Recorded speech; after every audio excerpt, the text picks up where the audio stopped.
10 sikreto na military base sa mundo. Ang mundo ay puno ng mga lihim na lugar na hindi basta-basta nadidiskubre ng publiko at kabilang dito ang mga highly classified na military bases. Ang mga lugar na ito ay pinananatiling sikreto dahil sa kanilang mahalagang papel sa national security at military operations. Karaniwan, ang mga base na ito ay ginagamit para sa mga misyon tulad ng intelligence gathering, advanced weapon testing at mga secret operations. Bagamat kakaunti lamang ang nalalaman ng publiko tungkol sa mga aktibidad na nagaganap dito, ang pag-i-exist nito ay nagdudulot ng malaking epekto sa global politics and security. Kung kaya't sa video na ito, ating aalamin ang 10 sikretong military base sa mundo. Kaya tara, simulan na natin. Number 1, Area 51. Ang Area 51 ay isang kilalang secret military base ng United States na matatagpuan sa Groom Lake ng Nevada. Humigit kumulang 135 kilometers mula sa northern area ng Las Vegas. Itinatag ito noong 1955 bilang isang facility ng Central Intelligence Agency o CIA at ng US Air Force. Ang pangunahing layunin nito ay ang pag-develop at testing ng mga classified military aircraft. Kabilang sa mga unang proyekto nito ang U-2 spy plane na isang high-altitude reconnaissance aircraft na ginamit noong Cold War para sa pagsasagawa ng mga spy mission laban sa mga kaaway ng United States. Sa loob ng ilang dekada, naging sentro ang Area 51 ng iba't ibang mga conspiracy theory, partikular na ang pagkakasangkot nito sa mga alien at mga UFO or unidentified flying objects. Samantala, isa sa mga pinaka-controversial claim dito ay ang sinasabing extraterrestrial wreckage mula sa Roswell incident noong 1947 na di umano'y dinala sa Area 51 para sa pagsusuri. Kilalang whistleblower si Bob Lazar na nagsabing nagtatrabaho siya sa isang section ng Area 51 at nakita niya ang ilang remains ng isang alien spacecraft na pinag-aaralan ng mga eksperto. Bagamat maraming beses nang itinanggi ng gobyerno ng United States ang mga teorya ukol sa mga alien, kahit pa mataas ang antas ng seguridad ng lugar, kabilang ang no-fly zones at ang pagkakaroon ng mga armadong gwardya, ay higit pa ring mataas ang mga espekulasyon ukol dito. Gayunpaman, ang base ay napapaligiran ng mga technological surveillance system at ang mismong lugar ay sakop ng mahigpit na kontrol ng militar, dahilan upang manatiling misteryoso ang tunay na nangyayari sa mga proyekto rito. Noong 2013, opisyal na kinumpirma ng CIA ang pag-iral ng Area 51 sa pamamagitan ng isang declassified na dokumento, ngunit hindi ito nagbigay ng detalyadong impormasyon tungkol sa mga alien. Sa kabila ng kumpirmasyon na ang lugar ay pangunahing ginagamit para sa mga advanced na testing ng mga military aircraft tulad ng SR-71 Blackbird at F-117 Nighthawk, patuloy pa rin ang mga conspiracy theory. Ang kaganapang Storm Area 51 noong 2019 ay isang patunay ng patuloy na interes ng publiko sa posibilidad ng extraterrestrial activities dito. Number 2, Kapustin Yar. Ang Kapustin Yar ay isang secret military base na matatagpuan sa Astrakhan Oblast, Russia at itinatag noong 1946 bilang bahagi ng programa ng Soviet Union para sa pagtest ng mga missile at pagdevelop ng mga rocket base ng V2 rocket technology ng Nazi Germany na kanilang nakuha pagkatapos ng World War II. Ang base na ito ay naging sentro ng mga pagtest ng iba't ibang klase ng weapons, kabilang na ang mga ballistic missile at may mga ulat din na dito isinagawa ang ilang mga testing ng mga nuclear weapons. Noong mga unang taon ng space race, ito ay nagsilbing mahalagang lokasyon para sa mga unang rocket tests ng Soviet Union, kung saan sinimulan ang mga flight ng ilang satellite bago ang mga ito mailipat sa mas malalaking facilities tulad ng Baikonur Cosmodrome. Samantala, hindi lamang ito nakilala para sa mga technological testing of weapons dahil ang Kapustin Yar ay napapalibutan din ng mga theory ukol sa mga UFO sightings. Ayon sa mga conspiracy theorists, ito ang Area 51 ng Russia, kung saan pinaniniwalaan ng ilan na may mga extraterrestrial encounters at naimbak na UFO debris matapos ang isang di-umano'y pag-crash noong 1948. Bukod dito, sa mga sumunod na mga taon, patuloy na ginamit ng militar ng Russia ang base bilang testing site para sa mga high-tech weapons tulad ng mga intercontinental ballistic missiles at mga advanced air defense systems kagaya ng S-300 at S-400. Sa kasalukuyan, nananatili itong mahalagang bahagi ng modern military at space exploration program ng Russia. Ang sikreto ng existence ng Kapustin Yar, lalo na ang mga ulat ng UFO, ay nagdagdag ng higit pang misteryo sa kasaysayan nito at patuloy na humahakot ng interes mula sa mga researcher at followers ng mga secret Russian military and government projects. Number 3. Naval Support Facility Diego Garcia. Ang Naval Support Facility Diego Garcia ay isang strategic atoll na matatagpuan sa gitna ng Indian Ocean, bahagi ng British Indian Ocean Territory, at kilala bilang isa sa mga pinakalihim at mahahalagang military base sa buong mundo. Ang atoll ay may mahalagang lokasyon na nagbibigay sa militar ng mabilis na akses sa mga rehiyon sa Asia, Middle East at Africa. Noong 1966, isang kasunduan sa pagitan ng United Kingdom at United States ang nagbigay daan para sa pagtatayo ng military base dito na naging sanhi ng pagpapaalis sa mga lokal na residente, ang mga Chagosians. Ang mga Chagosians ay pwersahang inilipat sa Mauritius at Seychelles na naging sanhi ng patuloy na kontrobersya at paglaban para sa kanilang pagbabalik sa isla. Kahit na kinilala ng International Court of Justice noong 2019 na ilegal ang kontrol ng UK sa Chagos Archipelago, kung saan kabilang ang Diego Garcia. Sa kabila ng mga legal na usapin, nananatiling isang mahalagang sentro ng operasyon ang Diego Garcia para sa militar ng United States. Samantala, ginagamit ang atoll bilang isang naval support facility at airbase na nagsisilbing hub para sa mga operasyon sa Middle East at Indian Ocean. Dito matatagpuan ang malalaking runway na kayang suportahan ng mga strategic bombers tulad ng B-52, B-1 at B-2, pati na rin ang mga nakapreposisyon na kagamitan para sa mga barkong pandigma. Bukod dito, ang lokasyon ng base ay nagbibigay daan para sa mga classified operations, kabilang ang surveillance, reconnaissance at intelligence gathering missions. May mga aligasyon din na ginamit ang isla bilang bahagi ng mga rendition flights at bilang isang detention site sa War on Terror noong 2000s, bagamat hindi ito opisyal na kinumpirma ng gobyerno ng United States. Patuloy din ang paghihigpit sa seguridad sa lugar dahilan upang manatili itong isang secretive installation. Sa kabila ng mga human rights issues at mga panawagan para sa karapatang bumalik ng mga Chagosians, nananatili ang Diego Garcia bilang isang mahalagang bahagi ng US military dominance sa rehiyon na may kakayahang mag-deploy ng puwersa sa iba't ibang bahagi ng mundo mula sa lokasyong ito. Ang isla ay simbolo ng kapangyarihan at kontrol ng militar sa Indian Ocean at ginagamit pa rin ito hanggang sa kasalukuyan para sa mga kritikal na operasyon ng United States sa Middle East at Asia. Number 4. Joint Defense Facility Pine Gap. Ang Joint Defense Facility Pine Gap ay isa sa mga pinakatago na military facility sa buong mundo. Matatagpuan ito sa malayong lugar ng Alice Springs sa Northern Territory, Australia. Itinatag ito noong 1970. Ang Pine Gap ay resulta ng isang kasunduan sa pagitan ng United States at Australia na may pangunahing layunin na mag-operate bilang satellite surveillance station. Ang base na ito ay mahalaga sa global intelligence gathering at signal intelligence operations ng parehong bansa. Sa ilalim ng pamamahala ng National Reconnaissance Office ng US, ginagamit ang Pine Gap upang subaybayan ang mga satellite communications sa buong mundo, kabilang ang mga missiles launches at military activities mula sa iba't ibang rehiyon, partikular na sa mga sensitibong lugar gaya ng Middle East at Asia. Bukod dito, ang base ay mahalaga rin sa pagkuha ng geospatial intelligence na ginagamit para sa military operations at counter-terrorism efforts. Samantala, ang Pine Gap ay importante sa drone strike operations ng US dahil nagbibigay ito ng impormasyon para sa mga target operation laban sa mga terrorist groups at iba pang banta sa seguridad. Isa rin itong mahalagang bahagi ng Global Missile Detection at Early Warning System na tumutulong sa US at mga kaalyado nito na maghanda laban sa mga posibleng nuclear or missile attacks. Gayunpaman, hindi nakaligtas ang Pine Gap sa mga kontrobersya, lalo na sa pagkakaugnay nito sa Australian sovereignty at sa mga military action ng United States, partikular sa mga issue ng drone strikes at collateral damage. Bukod sa mga political issue, napapalibutan din ito ng mga teorya ng UFO sightings at extraterrestrial activities na ikinumpara sa mga secret operations ng Area 51 sa Amerika.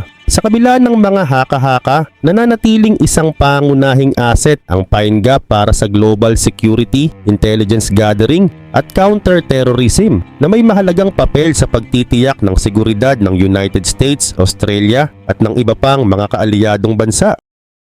Number 5. Porton Down. Ang Porton Down ay isang lihim at kontrobersyal na military facility sa Wiltshire, England na bahagi ng Defense Science and Technology Laboratory ng UK Ministry of Defense. Itinatag ito noong 1916. Pangunahing nakatuon ang base na ito sa pananaliksik sa chemical and biological weapons. Nagsimula ang pag-research dito noong World War I bilang tugon sa paggamit ng poison gas sa mga labanan at nagpatuloy ang pagsasaliksik sa mga nakamamatay na kemikal tulad ng mustard gas, sarin at phosgene, pati na rin ang mga pathogen tulad ng anthrax at botulinum toxin.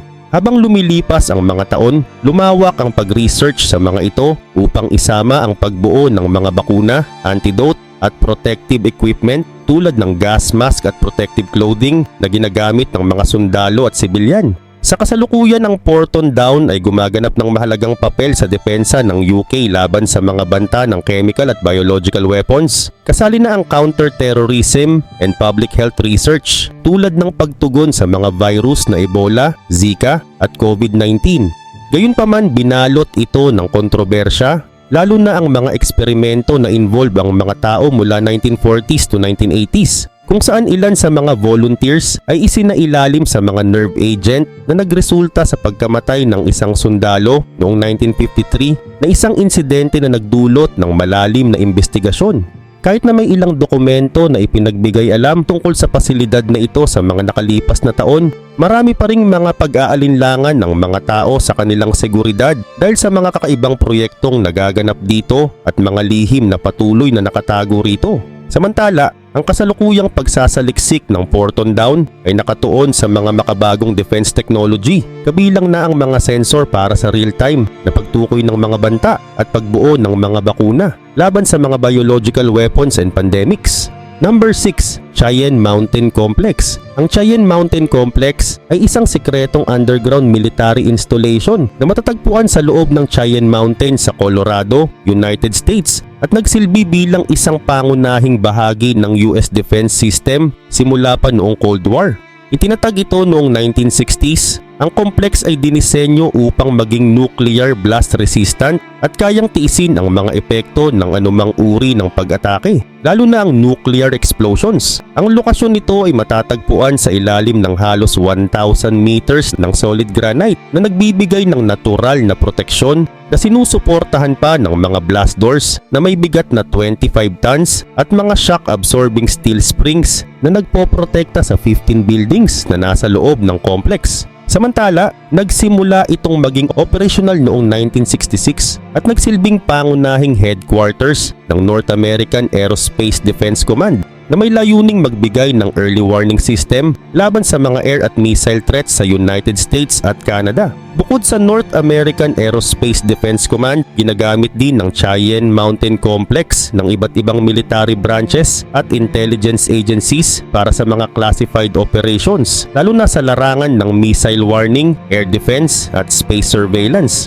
Ito rin ay tahanan ng mga critical communication systems at command control centers na maaring patuloy na mag-operate kahit sa gitna ng isang malawakang crisis o digmaan. Dahil sa kahigpitan ng seguridad at kakayahang magsilbing kanlungan sa panahon ng emergency, maraming conspiracy theory ang lumitaw, kasama na ang mga speculation na ginagamit ang complex bilang isang secure hideout ng gobyerno sakaling magkaroon ng global catastrophes gaya ng nuclear war o extraterrestrial invasion. Gayunpaman, noong 2006, inilipat ang pangunahing operasyon ng North American Aerospace Defense Command sa Peterson Air Force Base, ngunit ang Cheyenne Mountain Complex ay nananatiling active bilang isang backup command center na nakahanda sakaling magkaroon ng malawakang pag-atake o pambansang emergency. Samantala, patuloy itong ginagamit ng US Northern Command at United States Strategic Command para sa mga classified missions. Sa kabila ng paglilipat ng ilang operasyon, ang Cheyenne Mountain Complex ay patuloy ang pagmi-maintain bilang isang mahalagang bahagi ng national defense ng United States, lalo na bilang isang secure facility para sa continuity of operations ng military at mga agency ng gobyerno. Samantala, ang napakahigpit na seguridad at kakaibang disenyo nito ay nagbibigay daan upang ito'y manatiling aktibo bilang isa sa mga pinakaligtas at pinakasikretong military facility sa buong mundo. Number 7. Jitkur Base. Ang Jitkur Base ay isang highly classified na military facility sa Russia na matatagpuan malapit sa Kapustin Yar sa Volgograd Oblast. Ito ay kilala bilang isa sa mga secret military bases sa mundo. Ang Jitkur ay pinaniniwalaang bahagi ng isang mas malawak na network ng underground facilities na ginagamit ng Russia para sa mga sensitive military project. Mula nang ito ay itinatag noong panahon ng Cold War, kaunti lamang ang opisyal na impormasyon tungkol sa tunay na gamit at operasyon ng base. Gayunpaman, maraming military observer at conspiracy theorists ang naniniwala na ang Jitkur Base ay ginagamit sa mga advanced military research, kabilang na ang pagdevelop ng mga ballistic missiles, advanced air defense systems at iba pang cutting-edge technology. Samantala, isa sa mga pinakakapansin-pansing aspeto ng Jitkur ay ang sinasabing underground structure nito na nagsisilbing imbakan para sa mga classified military equipment, kabilang na ang mga nuclear weapons. Bukod pa rito, ito ay malapit sa Kapustin Yar na isang pangunahing missile testing site, kaya't posible ring may kaugnayan ng Jitkur sa pagsasagawa ng missile testing operations ng Russia. Gayunpaman, naging sentro din ng mga conspiracy theory ang Jitkur Base dahil sa mga ulat na nag-uugnay dito sa UFO sightings at extraterrestrial activities, katulad ng mga theory tungkol sa Area 51 sa United States. At ayon sa mga theorists, maaring ginagamit ang Jitkur bilang imbakan o research site para sa alien technology at debris mula sa mga UFO crash na sinasabing naganap sa kalapit na Kapustin Yar noong 1940s at 1950s. Bagaman walang concrete evidence na nagpapatunay sa mga ito, ang base ay nananatiling sentro ng mga diskusyon ng mga UFO enthusiasts at military tracker. Sa kabila ng mga teorya, naniniwala ang karamihan na ang Jitkur Base ay isang mahalagang bahagi ng strategies ng Russia para sa pagtatago ng mga advanced weapon systems at research sa mga high-tech weapons. Samantala, ang underground nature ng facility ay nagbibigay daan sa mas mataas na seguridad at proteksyon na ginagawang ideal na lokasyon para sa mga sensitibong operasyon. Gayunpaman, patuloy na pumupukaw ng interes ang Jitkur Base dahil sa mataas na level ng privacy nito, at hanggang sa ngayon, nananatili itong isang simbolo ng mga secret Russian military operation at potential future military technology advancements. Number 8. Volkel Air Base. Ang Volkel Air Base na matatagpuan sa North Brabant, Netherlands ay isang mahalagang military base ng Royal Netherlands Air Force at isang pangunahing lokasyon ng North Atlantic Treaty Organization o mas kilala rin bilang NATO sa Europe. Naitatag ito noong World War II at kasalukuyang kilala hindi lamang bilang isang pangunahing facility para sa Dutch Air Force, kundi dahil din sa mga speculation na naglalaman ito ng mga nuclear weapon. Ayon sa mga ulat, bahagi ang Volkel Air Base sa NATO Nuclear Sharing Program na kung saan mayroong access ang mga kaalyadong bansa sa mga nuclear weapons. Ipinapalagay na may nakaimbak na 10 hanggang 20 B-61 nuclear bombs sa base na ito na mga weapons na pag-aari ng United States, ngunit ginagamit sa ilalim ng pamamahala ng NATO. Ang mga bombang ito ay maaaring gamitin ng mga F-16 fighter jets ng Dutch Air Force sakaling magkaroon ng military emergency. Bagamat walang opisyal na kumpirmasyon mula sa gobyerno ng Netherlands o ng United States, ang isyong ito ay nananatiling sensitibo sa loob ng bansa, lalo na't maraming protesta mula sa mga grupong anti-nuclear na humihiling na alisin ng mga sandatang ito mula sa teritoryo ng Netherlands. Noong 2013, ang dating Prime Minister ng Netherlands na si Ruud Lubbers ay aksidenteng nakumpirma ang pagkakaroon ng mga nuclear weapons sa Volkel. Bagaman patuloy na nananatili na tahimik ang gobyerno ukol sa issue. Bukod sa issue ng mga nuclear weapons, ang Volkel Air Base ay isang aktibong sentro ng operasyon para sa mga modern fighter jets ng Dutch Air Force. Kasalukuyan din itong nagsisilbing base ng mga F-16 Fighting Falcons at naghahanda na rin para sa pagtanggap ng mas bagong F-35 Lightning II stealth fighters na ipapalit sa mga matatandang F-16. Ang modernisasyong ito ay bahagi ng patuloy na pagpapalakas ng kakayahan ng Dutch Air Force at ng NATO sa gitna ng mga banta sa global security. Number 9, Raven Rock. Ang Raven Rock Mountain Complex na mas kilala bilang Site R ay isa sa mga secret military installation ng United States na matatagpuan sa ilalim ng isang bundok sa Pennsylvania, malapit sa Maryland border. Naitayo ito noong 1951 sa kasagsagan ng Cold War bilang bahagi ng paghahanda ng US sa banta ng nuclear attack mula sa Soviet Union. Itinuturing na isang hardened underground facility ang Raven Rock at idinisenyo upang magsilbing backup command center para sa Pentagon at upang mapanatili ang operasyon ng gobyerno at military sa oras ng sakuna tulad ng nuclear war. Samantala, bahagi ito ng mas malawak na continuity of government program na may layuning masiguro ang pagpapatuloy ng pamahalaan.